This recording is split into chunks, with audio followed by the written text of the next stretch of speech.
Have you ever wondered why the wisest and most influential figures in history often portrayed themselves as simpletons? Why did philosophers, Eastern sages, and even politicians hide their intellect behind a mask of ignorance, as if unaware of obvious truths? Is this a manifestation of cowardice, or is something deeper hidden behind it? Imagine being able to control your perception as easily as changing your facial expression. How would your life change if instead of endless efforts to prove your intelligence, you learned to use it subtly, with true wisdom? Today, we will examine the mysterious paradox of the wise fool, rarely spoken of aloud.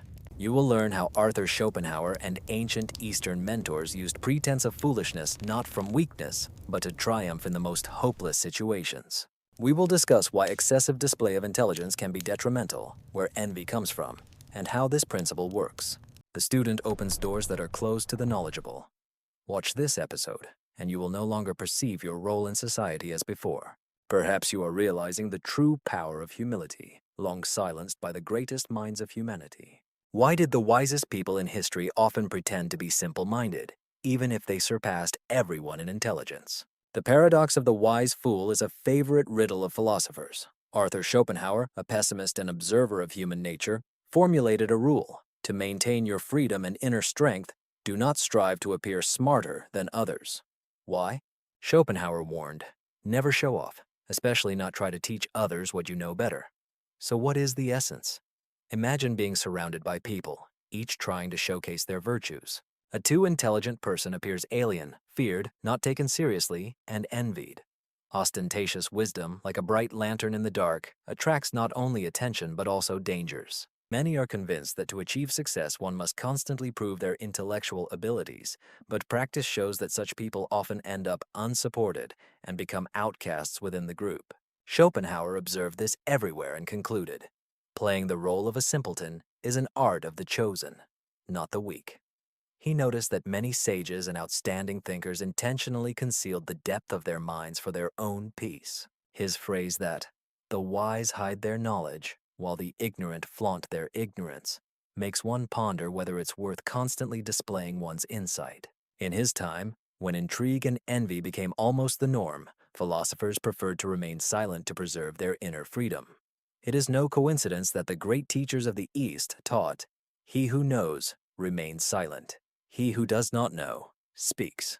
History is full of examples of the tactic of the wise fool. One should not confuse it with true foolishness. On the contrary, only a very intelligent person can afford to pretend to be simple. According to Schopenhauer, such a strategy not only avoids unnecessary envy and irritation, but also helps to better understand the interlocutor. We can see who shows aggression, who is interested, and who demonstrates loyalty. It should be noted that a fool, unaware of their incompetence, poses the greatest danger primarily to themselves. At the same time, one who consciously chooses to remain in the shadows becomes almost invulnerable. This is not a sign of weakness, but, as Schopenhauer argued, the highest form of worldly wisdom. Playing the fool is not just pretense, but the ability to control both oneself and others. What to do? To remain silent when you want to showcase your knowledge. To smile when underestimated.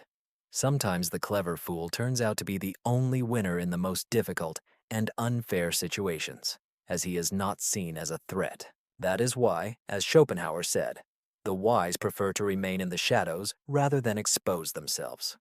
When the advice to pretend to be foolish is given, many immediately envision something humiliating.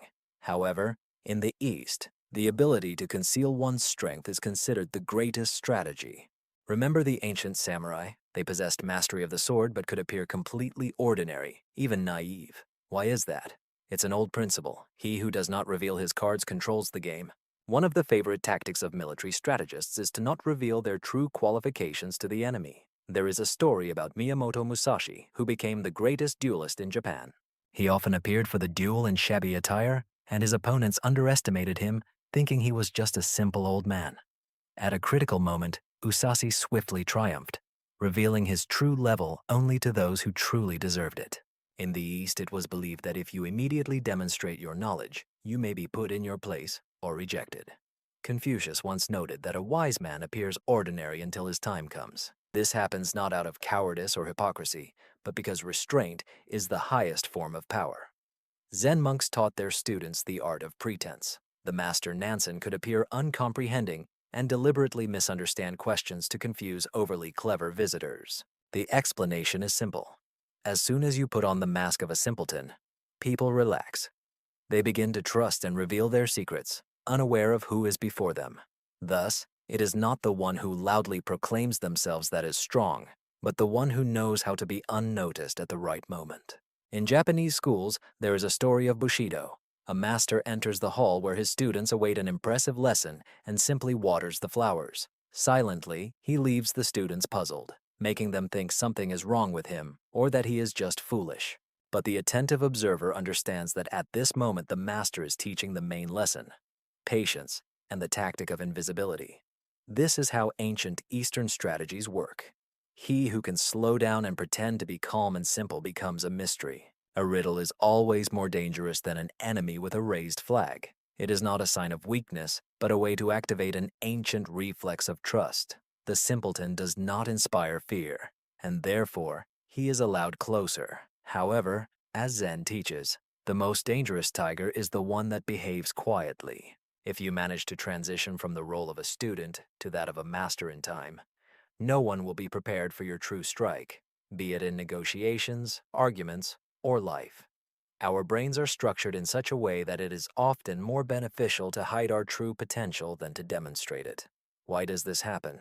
Psychologists claim that displaying one's intellect instantly puts a person in a rival position. Subconsciously, we feel fear towards those who are smarter than us. This is an ancient instinct. A primate rises against a cunning opponent who threatens the established order, capable of changing the rules of the game. In such moments, a smile often appears on the face, while knives are sharpened behind the back. Schopenhauer once noted that intelligent people fear not being understood the most, while fools fear being exposed. Once a person begins to demonstrate their abilities, they automatically find themselves under close scrutiny and, worse, under the crosshairs of criticism. Modern research by neurobiologists confirms that when someone feels intellectually superior to another, anxiety is triggered in their brain, stress hormones are released, and even friendly communication can turn into a hidden struggle. On the surface, it may seem trivial, but a real war is raging at the level of subtle social signals. Many men notice that merely showing a bit more awareness or suggesting an unconventional idea in the group immediately changes the atmosphere. Distrust is growing, mistakes of others are discussed, and gossip begins to spread. It is no coincidence that Eastern Zen masters never showcase their knowledge. There is a deep meaning in this. As Confucius warned, those who are too wise will not find friends. Here is an interesting aspect of psychology. When we intentionally slow down, relieve intellectual tension, and allow ourselves to be understood with half words, those around us begin to trust us more. At that moment, we send the signal: I am not a competitor. I am with you.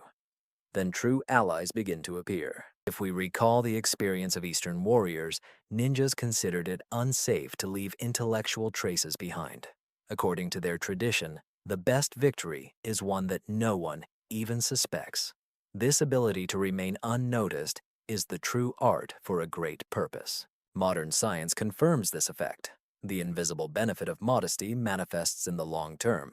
A person who does not showcase all their talents remains unnoticed for a longer time, but only in a positive light. When the time comes, they can surprise everyone with their achievements. In other words, restraint provides not only social security, but also a strategic advantage. Therefore, many truly wise people prefer to remain in the shadows until a certain moment. It would seem that intelligence is an undeniable blessing. But why do people who clearly stand out for their intelligence often provoke irritation and resistance from those around them? Ancient philosophers noted this long before the advent of modern psychology. For instance, Confucius warned, "Those who shine too brightly risk becoming a target." Many men notice that as soon as they demonstrate their abilities or propose unconventional solutions, quiet or even open resistance begins. Why does this happen? It's all about a deeply rooted social trap laid down by evolution. People are pack animals. For any traditional group, it is crucial to maintain a fragile balance. This pertains to faith, mutual assistance, and most importantly, the desire not to stand out to avoid becoming an object of envy or suspicion. Those who possess intelligence quickly catch on to manipulations, mistakes, and miscalculations, and, inadvertently demonstrating their superiority, become undesirable in the group. This operates on an unconscious level. Most people perceive the overly intelligent as a threat to the established order rather than a resource. In Japanese schools, there is an old saying, "The nail that sticks out must be hammered down." Western psychologists have also noticed a similar phenomenon. A group instinctively unites against an outsider, even if their intentions are the best. The mechanism of envy and resistance activates even faster when a person is not only intelligent, but also displays their superiority. Even among family or friends, overt displays of intellect can lead to strained relationships or hidden aggression. Many leaders and insightful individuals understand that to achieve their goals, they should not constantly showcase their level. One cannot endlessly correct others' mistakes or argue with everyone. Sometimes it is much wiser to silently observe, allowing others to appear smarter and make their decisions, even when you are confident in your own correctness. In a society where competition becomes a veiled struggle for status, foolishness turns into not a flaw, but a mask for protection. Modern psychologists call this one of the mechanisms of social self-regulation. Often, wise people try to subtly blend into the group, not imposing their ideas.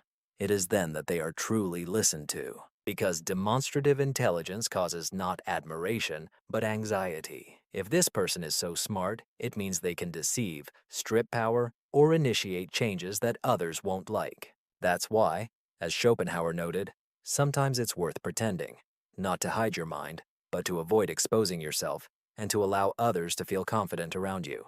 If you want to change the world, acting directly rarely succeeds. A wise person knows how to do this carefully, avoiding resistance and envy while only invoking light, friendly curiosity. In real life, often the quietest prevail, those who can remain in the shadows. Here is a story told by top managers of a large company. Perhaps the details were changed, but the essence reflects the paradox of the smart fool. The new department head was an inconspicuous man at first glance. He looked quite plain, had no particular style in clothing, and rarely made witty comments. The subordinates whispered, "He was too calm, probably understood nothing." The employees thought they could rely on past achievements. However, a year later, this department showed incredible results. What was the secret?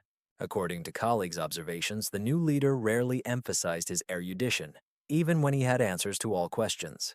In meetings, he often asked seemingly inappropriate questions, allowing others to feel more confident, proactive, and significant. People began to explain simple things themselves and unexpectedly realized their mistakes. He did not correct them, but seemed to search for answers alongside them. One of the top managers shared his impressions. "I was annoyed that he never argued, only listened and laughed at his supposed failures. Later, I realized that this person was fundamental. He saw more than he spoke and managed not teams, but questions. He never seemed the smartest in the room, yet he kept everything under full control." Psychologists explain this phenomenon. When a leader takes on the role of an ordinary person, it does not provoke resistance. Employees do not fear appearing incompetent. Against this backdrop, creativity, initiative, and openness to new ideas flourish. People feel their significance and willingly take on responsibility. In Japanese management culture, this behavior is called the empty cup mentality. The wise man comes to the meeting not to demonstrate his knowledge, but to learn, and in this, he disarms even the most stubborn opponents. A leader who chooses the path of the smart fool transforms the team. People stop seeing him as a competitor and threat and begin to perceive him as an ally. They themselves strive for initiative, start discussing, and on this basis, a team spirit is formed. The desire to appear not so smart becomes a subtle management tool, allowing not only better results, but also maintaining peace and trust within the team. As they say, he who is silent does not speak, and he who speaks does not know. The quieter you go, the further you'll get, especially if the journey is a team race to success. Eastern philosophy teaches that a full cup cannot hold water. Consider why crowds of students always gathered around ancient masters, with each new follower starting with a simple acknowledgement: "I know nothing." The acceptance of the role of a student is the foundation of remarkable strength. In Zen Buddhism, there is the concept of the beginner's mind. a conscious rejection of demonstrating one's significance to allow new experiences to enter, which the mind has yet to grasp. A Japanese calligrapher spoke of his teacher. When the interlocutor began to explain how to do it properly, he did not argue but smiled and asked to show him, observing attentively. And he always learned something, for even the most ignorant can teach the master a lesson in humility and refresh his skills. As Chuang Tzu noted, the greatest wisdom lies in leaving room to learn from anyone. Remarkably, by taking on the role of a student, one frees oneself from the burden of expectations, needing to prove anything to anyone, leap over others, or memorize knowledge. One can simply listen, observe, and borrow the best from the interlocutor. It may seem strange, but the fact remains. He often contributes the most to development. If you are the smartest person in the room, you are not in the right company. Both Chinese sages and Silicon Valley entrepreneurs assert this. Zen teachings promote non-action, a refusal to interfere, and constant attempts to control everything around us. The more we know, the more contradictions arise between us and reality. True strength lies in flexibility. A stone seems hard but cracks when its time comes, while water, being soft, can erode rocks. A sage, like water, does not impose himself. He takes the shape of whatever he is placed in. That is why truly strong individuals can afford to appear ignorant, for only a confident person is not in a hurry to showcase their knowledge. I met leaders of large companies who, when talking to newcomers, asked seemingly simple questions. Why did you decide that? Or, what would you do in this situation? How can such behavior of an experienced leader be explained? It's very simple. Students reveal their true intentions when they feel no pressure from authority. In such moments, the leader gains information they would never have known if they acted from a position of power. In reality, Zen-like knowledge is not tied to its place. It slips away if you try to hold it. Therefore, the inner position of the student is not weakness, but the essence of freedom of choice. It is not the one who knows everything that wins, but the one who is capable of learning. This is what Eastern sages say. In real situations, this manifests subtly. The one who plays the role of a student in conversation often evokes sympathy, and here lies the main secret. Sometimes, by putting on the mask of a student, we first truly connect with the true knowledge that goes beyond our own experience. It is interesting that modern research confirms the ancient intuition of Eastern sages. A group feels more comfortable and at ease with someone who steps back and does not seek to be the center of attention. Why does this happen? Neurobiologists and sociologists have increasingly discussed the hidden mechanisms of the so-called integration of mediocrity into the social structure in recent years. Let's be honest. In any group, whether it's an office, family, or sports team, there always emerges an informal leader. But among them, there is invariably someone who seems to dissolve into the background. Human nature endows us with an instinctive wariness towards those who stand out. When someone excessively demonstrates their intelligence or authority, an ancient instinct of rivalry is triggered in others, making them a potential threat. This is why a cloud of distrust, and sometimes open confrontation, often surrounds a very intelligent person. Remarkably, in primates such as chimpanzees, a similar mechanism operates. The most inconspicuous individual often becomes an unnoticed center, where information converges from all who, due to fear, hesitate to communicate directly with the alpha leader. According to ethologists, such characters become key figures in resolving conflicts, not through force, but by their ability to remain unnoticed while staying involved in all processes. In society, a similar principle applies. A modest strategist is accepted by the group much faster than a bright genius. Many men note that as soon as they demonstrate their achievements at work, colleagues start to keep their distance. But as soon as you show restraint and seem to know nothing, people start reaching out to you with advice, sharing secrets, and success comes quietly and unnoticed. A psychologist explained this pattern simply. The group strives for balance and safety, and someone who stands out too much with their intelligence causes anxiety and rivalry. The unnoticed sage does not provoke such a reaction. He is accepted as one of their own, becoming part of the team and thus gaining more trust. If we look at schoolyards and universities, we will see that not the best or smartest students become the target of ridicule. Often, bullying begins not because of an intelligent person's ability to solve complex problems, but because their differences are perceived as a desire to stand out. The ancient brain reacts to any hints of hierarchy. These principles are actively applied in Japanese companies. In Japan's collective culture, employees who excessively showcase their achievements face a cold reception, while those who remain unnoticed but offer precise solutions at the right moment become truly indispensable.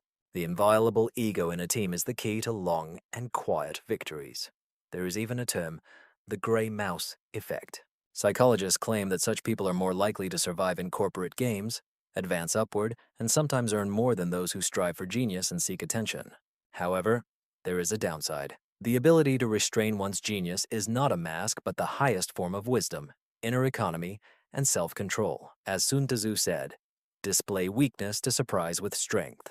This is how long games are won in any social system. One of the most paradoxical truths that people only come to understand with age. Playing the fool does not mean burying oneself in the sand or pretending to be weak. This is not about adapting to others, nor about fear, and certainly not about low self-esteem. In reality, it is the pinnacle of conscious wisdom, the most delicate strategy chosen by the most mature minds.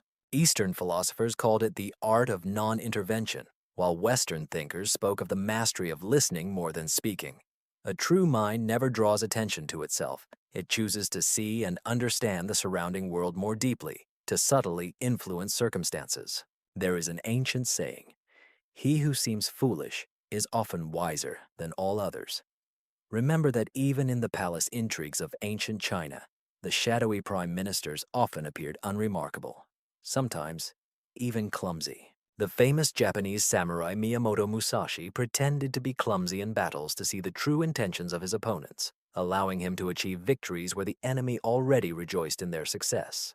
Remaining unnoticed and not seeking to demonstrate one's superiority in public means preserving inner advantage and freedom. Modern psychology reveals an interesting paradox. When you are full of motivation to showcase your intelligence, you fall into someone else's game. A conscious person knows when to express the power of thought and when to remain silent, allowing others to feel their significance.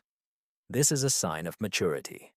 As Lao Tzu said, "He who knows does not speak, and he who speaks does not know." Sometimes the most effective way to achieve your goal is to let your opponent believe they are the smartest in the room. This is not cowardice, but a strategy based on a non-combative approach. Zen masters have a parable. Only an empty bowl can accept new water. Being flexible, ready to learn, and not imposing one's wisdom means constantly updating and evolving. Playing foolishness becomes not a hidden weapon, but a wise choice. This approach allows for successful interaction in any social sphere, within the family, at work, even among casual acquaintances. Meanwhile, there remains an invisible force that truly governs events. In our culture, those who loudly demonstrate their competence are often admired. But if you look deeper, true power lies not in knowledge, but in its management, in the ability to reveal maps and go beyond others' expectations.